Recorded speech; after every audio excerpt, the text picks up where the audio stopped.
Is he lurking around the corner somewhere? Oh, I gotta go. Is Judd's keys I gotta find him. Hold on. somewhere Oh, yeah. within Oh, hearing range? Oh, what's that I hear? it looks like he's Oh, here. yes. It looks like he's here. Oh, Oh, Judd's Keys, put that down. Whoa, dude. Keys, put that down. Keys, beer put down. down the beer, Keys. Put that down and get to down the work. beer. It's so disheartening. We call on him, well, now 17 times a season, and every time he's loaded. Did Judd's keys to a Vikings victory have to renegotiate his contract when the 17th game was added? Can't talk about that. Is he getting paid by the game, or We're not going to discuss that. We never. That's internal. We'll never discuss that type of thing. Keys doesn't talk about the terms of his contract? We keep this all internal. You know what? Keys just doesn't want. Here's the thing too. Don't ask Keys if he's vaxxed or not. No, Keys. It's a personal matter. It's a personal Keep choice. that between me and my fellow Keys. Thank you. Yep. Keys. So every Friday, if you're new to the show for years and years, Judd's keys to a Vikings victory is one of our staples here on Mackie and Joe. We will do, during the football season, we're going to do monthly movie reviews. For those of you wondering, where's Action Movie Rewind? Where's a Rom-Com Rewind? So we're going to do Horror Movie Rewind. We're going to debut that in October, beginning of October, and then end of October. So we'll get to that. But Judd's keys to a Vikings victory. Declan, before we get there, let's hear from Patrick Peterson, notable Vikings free agent signing here. His thoughts just hours before the Vikings kick off the 2021 season. As a DB, you have to be on cruising altitude at all times. You can't get too high. You can't get too low. You just have to worry about moving on to the next play and staying focused on, the task at hand, because not only it's a long football game, but it's a long season as well. So you don't want to have those, ebbs and flows throughout the season to where, makes your game in a disarray. So being confident and being calm has just always been my pedigree, and I'm just trying to rub off on these young guys for sure. Oh, that's definitely one of the most cliche things I've ever heard an athlete say, but that hat was amazing. Did you guys see that hat? Yeah, it's the golf. Old school, man. It's got that little golf, I don't know what they call that. It's like this little, the fat there? little rope that goes across yeah. the back of the brim of the hat. I like those, yeah. Throwing it back, man. Are those for sale? Because I might need to buy all of those. Buy one of those, yeah. Absolutely. Yeah. So, all right. Cruising altitude. I know. Speaking of not getting too high or too low, that's Judd's keys mantra throughout the season here. So, how many keys do we have? And are we starting with key 1 or key whatever it is? 4, 5, 6. We have no. We have 4 keys. 4 keys total. So 1 for each quarter of this very important game against the Bengals on Sunday. And we're going to start at the bottom and work our way up. Now you can decide, hey, I think key 2 is more important than key 1. Keys arranged these, so please don't say too much because he gets really mad. He's not vaxxed and he's drunk. It's not good. He hasn't worn a mask for years. He won't wear a mask. I can't control Keys, but what I can do is read what Keys submitted to me, and he has a new means now. He's doing it via phone. Okay, so he's saving paper now. Okay. So now Keys is saving paper. All right. These are Judd's keys to a Vikings victory over the Bengals. We don't have our regular production and music here, so we got keys. You sound like you're from the Partridge Family. Key number 4 actually ties into the soundbite we just played because the key is headline cornering the market. Wow. All Dude, right, Keys is out of the gate. Here's what we're looking. Here's what we're looking for. Here's what we're looking for on Sunday when it comes to the corners that the Vikings will deploy against the Bengals. And here are the questions. Can Patrick Peterson bounce back? Arguably a Hall of Fame cornerback coming off a very disappointing last season in Arizona. It's imperative he bounces back. Like, I don't think it's, that's too bad it didn't work. If it doesn't work, it's trouble. So, can Patrick Peterson bounce back? How good is Bashaud Breeland, who looked outstanding in that second preseason game against the Colts at US Bank Stadium? And then finally, can Mackenzie Alexander, who's coming back after a year in Cincinnati, slide back into the nickel corner spot, which is akin to being a starter? Mm-hmm. Here's the good news, though.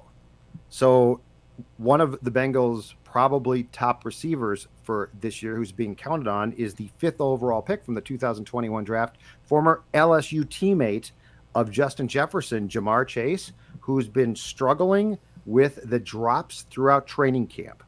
That might help. I don't know, but he's dropping footballs right and left, and I guess they're concerned.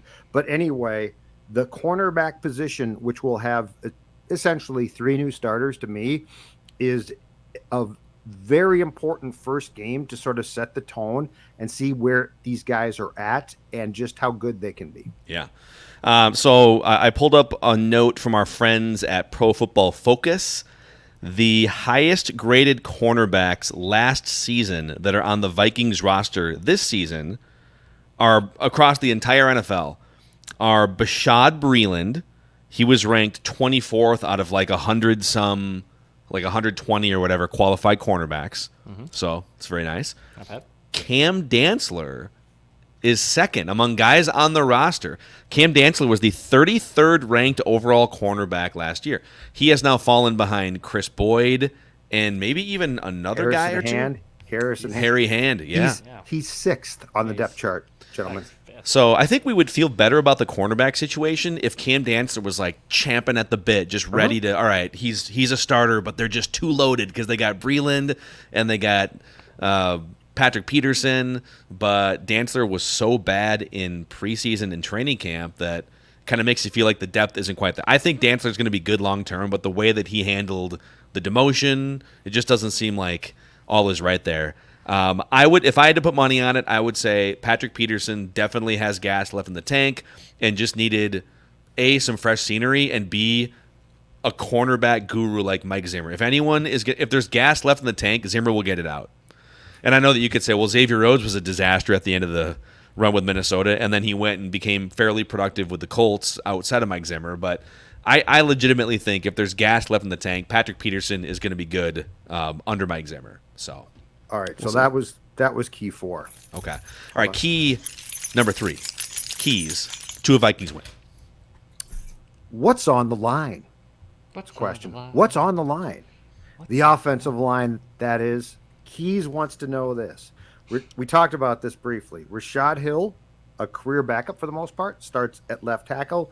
Oli Udoh, who was a tackle when training camp started, then just got moved to guard. And last but certainly not least, Garrett Bradbury at center, who in run blocking has been okay. In pass protection, he has been a disaster for what now? 3 years. And Garrett Bradbury is starting a make or break year because his 5th year option, I believe, is going to come up next May. Is this his 3rd year or 4th year? This is 4th year, right? And is if 19 or is it his Bradbury? No, this might be his 3rd year. This might be his 3rd year. It feels like it's been about 10. It feels like it's been No, because Mike Hughes got drafted first round in 2018, so Bradbury was 19. So this is going to be year 3.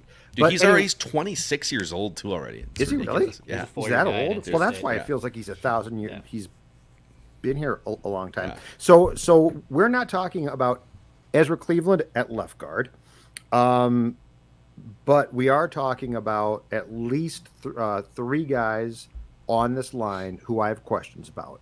And you could make a pretty good case that the line that's going to start this season might not be as good as the line that completed 2021 or 20, because that line had Riley Reif, who's going to be at right tackle for the Bengals, at left tackle, coming off a good year, and Cleveland at right guard at least established himself as a very serviceable player there.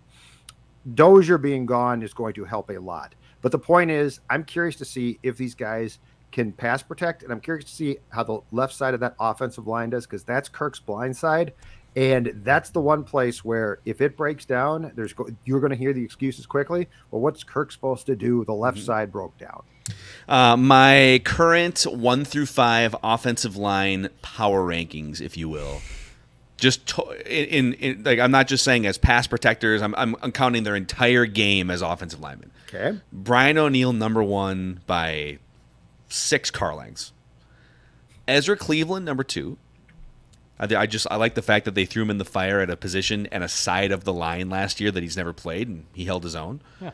I think he actually has a better chance to be good at left guard because he played left tackle. The left side of the line is more familiar to him. So he's number 2. Maybe I'm drinking too much Kool-Aid, but the way that Vikings coaches talk about Oli Udoh, they're not talking about him as if like, oh, I guess we'll see. They're talking about him, and so are some of his teammates, as if like, oh no, this dude's legit. And if needed, he can play left tackle. Like they keep throwing that out. I keep hearing that from like different quotes and coaches. Like, oh yeah, he could just go right in there and play left tackle. He hasn't really taken snaps there, but that's high praise if they think that he can just sort of handle this stuff. So we'll see. Like again, we've barely seen him. So, but just the way the coaches are talking about, he's number 3 on my list. I think this is gonna sound nuts. I think Rashad Hill / Darisaw are 4 because Bradbury has been so bad in pass protection. And he's 26. Like it's not like he got drafted as a 20-year-old and he's just young and he needs to, he's just raw. He wasn't supposed to be raw. Brian O'Neill was raw. He was undersized coming out of Pitt, right? Mm-hmm. And he built himself into a $90 million contract. Garrett Bradbury was one of the oldest, if not the oldest player. I think he might have been the oldest player in that first round. Because he was like 23 or 24 when they drafted him. Yeah. And he just hasn't figured out how to not get forklifted off the line of scrimmage. So I just, boy, at that age, I feel like you kind of are who you are as an offensive lineman. Guess we'll see. Yeah, and I'm waiting to see on Udo a bit because I feel like we heard the same things about him, or have heard the same things about him that we did Drew Samia. He's mean. He's ornery. Just wait till he mauls guys. They love that stuff. Football. He mauls guys, and then it's like, oh my God, he got mauled. Quick jam. I trust O'Neill. And then I trust O'Neill again. And until I see the rest of it, I have no clue what to think. The Vikings need cloning technology more than they need cap space. That's really CJ Ham as a 6th blocker in the backfield. I trust more than the chipping. Next guy. Yeah, you might have to do that. Honestly, that actually makes some sense. Mm-hmm. I mean, you can't just let Kirk get hit. Yeah, he'll fumble. All right, next key. Keys, come here. Give me this one. Put that down. Put that Surly Furious down. All right, next key. Key number 2, make him an ordinary Joe. That's right. Joe Burrow. Burrow, the first overall pick in the 2020 draft with the Bengals. Impressive in his rookie season until he missed the last 6 games because of a knee injury, a torn ACL suffered in week 11. The Vikings' new look defensive line, the Vikings' defensive line, Danielle Hunter's back. Pierce is new. Dalvin Tomlinson's new. Griffin's going to rush some after a year away, obviously, probably on 3rd down. The Vikings line could give the Bengals problems. And let me give you a matchup to watch. What intrigues me as far as trying to get to Joe Burrow, Danielle Hunter versus Riley Reef. Yeah. Hey-o. Riley Reef, if I'm not mistaken, I didn't look this up, but I want to say before he came to the Vikings and went back to left tackle, Detroit drafted a left tackle and moved Riley Reef from left to right tackle, and I think he scuffled there. I think he struggled a bit there. Cincinnati's assuming that he's going to be fine at right tackle. Danielle Hunter is not the guy to start against if you're saying, well, he struggled before, but it's going to be fine. Danielle Hunter against Riley Reef could make Burrow a very ordinary Joe. All right. I love Joey Burrow, man. I don't think the Bengals have quite enough ammo right now across their roster for him to have a big breakout season. And plus he's coming off the injury. So I think he's going to be really good, but I don't think he's ready to be really good just week 1 of the season. So this is the right time to get Joey Burrow. I don't know if I'd want to face him in like November, December when he's starting to figure out NFL defenses. So kind of reminds me of Stafford's career. Like it seems like he might be emulating and on the same type of path where, I mean, I know he got Megatron year 2, but then it took forever for them to build out competent rosters around him. It seems like that might be a similar case for him in Cincinnati. That poor guy. Stafford, that's the thing. It's like you get you almost always you're going to get drafted by a crappy team if you're that good, right? Sure. I mean, Pat Mahomes got lucky that the Chiefs traded up for him. What if Pat Mahomes would have wound up with the Jets? He's probably still pretty good, but I don't think he's as good as if Adam Gase is the one that's hell no. No way. Coaching him versus Andy Patrick, Reid. Come here. Do better. Want to have a staring contest? Do better. My eyes are glossed over. I don't know why. All right, and key number 1. Let me. Oh, I like this one. Keys, like father, like son. We get to see Clint Kubiak's offense now, and we get to see if indeed, because we've been talking about this, hey, Clint's going to take the gloves off. It's going to be a little bit different than what Gary was doing. It's going to be a little bit more wide open. Zim's going to allow him a little bit more freedom. All right, first of all, the Vikings in 2020, offensively, we talked about this, I think, a couple days ago. 4th in yards and 11th in scoring. That's very respectable. That's good.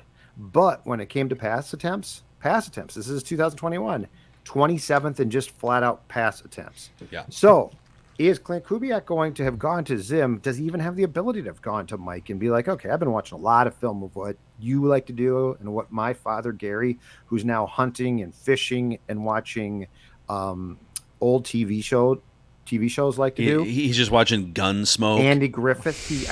I guess he said today. Walker, Texas Ranger. My dad's probably sitting there. No, he said he's probably at home watching Andy Griffith or Sanford and Son. Those were the two. So anyway, we could find out what Clint Kubiak's going to be allowed to do, what he can do, what he wants to do, with the starting point that he has Justin Jefferson on his side. First of all, Mike Zimmer seems like more of a Gunsmoke guy than Gary Kubiak. I'll bet Zimmer sits on that ranch and just binges Gunsmoke episodes from the 60s. I bet Zimmer and Gary both loved Andy Griffith. Wouldn't you guys? I could see them both being like, oh, watch this. It's his Rosebud. They just don't make comedies like this anymore. They don't make sitcoms it's Zimmer's like this. Rosebud. He's gonna be on his deathbed. And Andy Griffith. That's literally gonna be his same thing. Geez, Aunt B, I don't know about that play call. I'm sure some of our YouTube audience is like, what the hell are you guys doing? What's Gunsmoke and Andy No Griffith? idea what we're talking about. No But anyway, Sunday is going to at least give us our first little taste of if there is a difference in play calling or if the torch has basically been passed, because Mike said this guy will do the same thing his dad did. So 27th in pass attempts last year, despite the fact that the Vikings were like 5 games under 500 at one point. They were playing from behind in quite a few games, right? You'd think that just the nature of the flow of their season would dictate throwing the ball more. They did go a couple weeks after the bye where they just did not, like, they just handed off more than usual. Do you think the lack of pass attempts was more philosophical and Mike Zimmer being old school? Or do you think it was more a lack of trust in the pass protection that said, listen, our offensive line is just a lot better at run blocking, so let's just lean into that instead? The Green Bay game, coming out of the bye that the Vikings upset the Packers in Lambeau after the Falcons loss, I think was a lack of faith in Kirk more than the line. I think Mike said, I think when Mike gets upset with Kirk, he essentially says, we are going to take the game out of his hands, and we're going to hand the ball to Dalvin Cook as much as possible and occasionally throw it to Dalvin. I think overall that Gary was probably concerned, rightfully so, about the line, about the interior line, because the tackles actually, again, just to emphasize this, played pretty well. But I think that there's an overall lack of faith from Mike, starting with Mike, a lot of times in Kirk. And he might be right, but I don't think you can play like that. I think we have to see, and if it blows up, it blows up. But when you have Justin Jefferson, when you had Stephon Diggs, when you have the resources this offense has from a skill position standpoint of guys who can catch the ball, I don't think in 2021 it's excusable to pay a quarterback what you're paying Kirk and then be like, but we're only going to have you throw 17 times. Go back to week 1 2 years ago against the Falcons. He threw... what, Dex? Was it 15 times? He threw an incredible opening night. And that's the one where he came in the post-game presser, and he's like, sometimes I might have to throw 52 times. It's like, dude, are you on drugs? You're never going to be allowed to throw like that. But I think that was his way of saying, I would love to throw 52 times. Yeah. Please, just let me. But, I mean, put the pipe down, dude, and be happy if you get to throw 32 times. Take another stone out, Kirk. But I think it's a combination of things. Yeah, exactly right. Cook some more, like, really weird meat. Like, did we ever figure out what that was on his grill on Instagram? He explained it in a press conference one time, and it was still very weird and creepy. But what did he explain? Like it was a steak? Yeah, some sort of steak. Okay. I think he did. Okay. Yeah, it was very weird looking, but I think it's a combination of things. But I don't think this is the season to continue on that path. Do you? No, I mean you should. Well, if you feel like you don't have a Dakota Dozier situation. And you feel like Bradbury is a step better, then you should look to throw the ball, I would say, a handful of times more per game. I thought where Keys was going there when he said like father, like son, I thought he was going to and I'm glad that Keys went the offensive route, but I thought he was going to reference what Mike Zimmer said about defensive play calling today. So Mike Zimmer confirmed that he will indeed be calling the defensive plays, even though there was some talk about maybe Adam Zimmer calling the plays. And Zimmer's reasoning, and I couldn't tell if he was fully kidding or partially kidding or not kidding at all.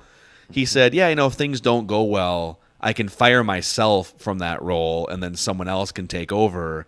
I think it's just probably better for the team that way. Is he saying that he just doesn't want to have to fire his son after 4 games of terrible defense? That's what his logic is?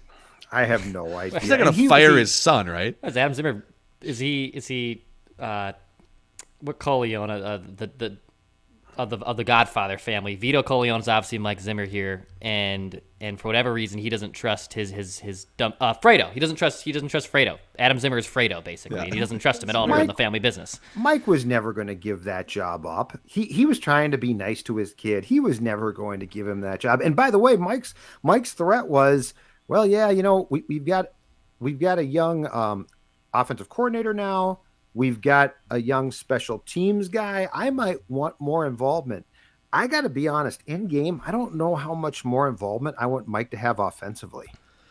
Like if he starts that's the thing. I think weigh in, I don't think it's going to be let's run 9 routes with Justin Jefferson. I think it's going to be like run the ball more.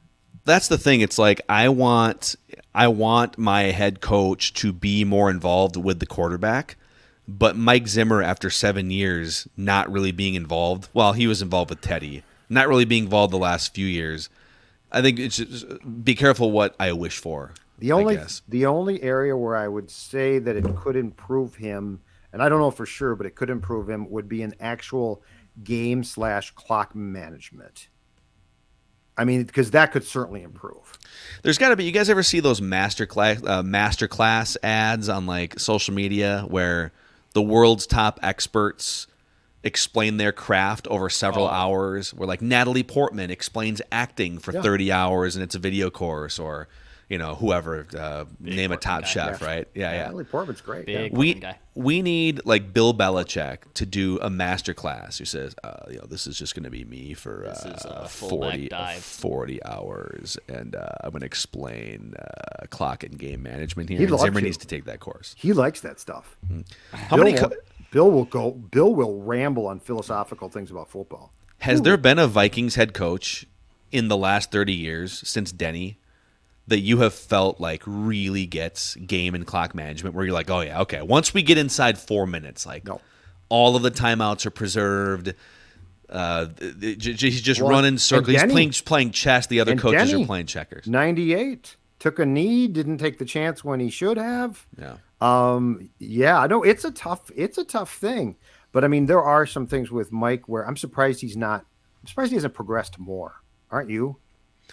Yes and no. He seems like when he took the job, he was Mike Zimmer, and right. Yeah, that's what you're getting. Okay. So those are Judd's keys to a Vikings victory over the Bengals. But can I deliver my hot take here that I realized in doing Zolgad's roundup today? In fact, this is in there. You can read it. You can read the whole thing, but here's my hot take. Sunday, are we watching the future coach of the Cincinnati Bengals on the visiting sideline? Here's why. You texted us this earlier today. I know I did, but here's why, okay? Zach Taylor, who is a kid who had the Sean McVay, like Sean touched him once or something at like a grocery store. He blessed him. That sounds weird. No. He put his hand on. He put his hand on his head. It's a podcast. I really don't care what you guys think. He was touched by Sean McVay once. Okay. He then got. This is reminding me of that Family Guy skit where they cut to "Touched by an Angel." Yeah, and the cops are asking the little kid, "Where did the angel touch you?" Right here. I got a freaking halo on my head. So anyway, Zach Taylor, after 2 years as an offensive assistant with the Rams, got the Bengals job.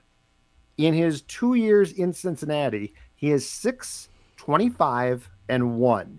He is 38 right now. The Bengals have won back-to-back games in 2 years under Zach Taylor once.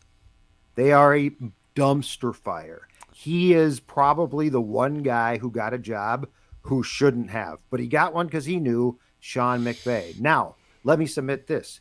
38, offensive guy in over his head. When the Bengals fire him after this season, Zimmer is 65. He's not a kid, but defensive guy, long resume as a successful defensive coordinator for the Bengals. You always hire the opposite. He lives very close to. Yeah, he's still the ranch Western is Kentucky. The ranch is 20 miles. I heard today from the Bengals. 20 miles in Kentucky. Yeah. You always hire the opposite. This is the polar opposite of Zach Taylor. Interesting. Well, I would also say then I think on Thursday night we are potentially watching our next Vikings coach because myself, I'm going to pat myself on the back, and Chris Collinsworth was pointing out Kellen Moore is possibly going to get a head coaching job. I mean, he's the Cowboys offensive coordinator. Yeah, he's the Cowboys OC. I believe Former Dak Prescott had right? like 46 pass attempts through the third quarter of that Bucs and Cowboys game. But that would be the polar opposite for the Vikings side. If the Vikings move off Zimmer at the end of the year, they're 100% hiring young offensive mind guy, right? Like it's Judd's theory is right. It's the opposite guy. You always hire the opposite guy. But I'm just saying the Bengals might be the one team that would look at Zim and say, this makes some sense for us. Interesting. You should go on the record next week and write that down. Yeah. I think I am going to. Write that down. I hope I can. And do you guys? I got savaged, and I think we can ready to take it off. Do you know what I said in my parlay? Have you guys been seeing those comments? Yeah, you said that the Bucs were going to beat the Saints. Yeah, they don't play the Saints. They don't play the Saints. So. But you picked 3 winners. I hate to say this, but I don't think that should come off the board. If you're right about you picked 3 winners. Yeah. Okay. So like you gave us a wrong opponent. I don't care. I don't think it hurts the prediction. I don't care. You picked 3 winners. Okay. That was the. I mean, I think ordinarily we would be sticklers, but you picked 3 winners. Okay. So Right. that's wrong. So like if you had just said these 3 teams are going to win and didn't provide opponents, It's true. we wouldn't take it off. You're fine. I think there's definitely a precedent for us to be harsh here, but I don't know. We've slapped your hand about 6 times this year. So yeah, just give me one. we'll see. The audience might not be happy about this, and we can deal with that. And I mean, they can vote too. Nah, it's okay. Yeah, that's true. Yeah, They could. I mean, if you people want to weigh in because Declan flubbed, that's fine with us. I'm just saying I don't think it's a big deal. Me and Plexical Burris just shooting. Kellen ourselves Moore, in I the like foot. Kellen Moore, Declan.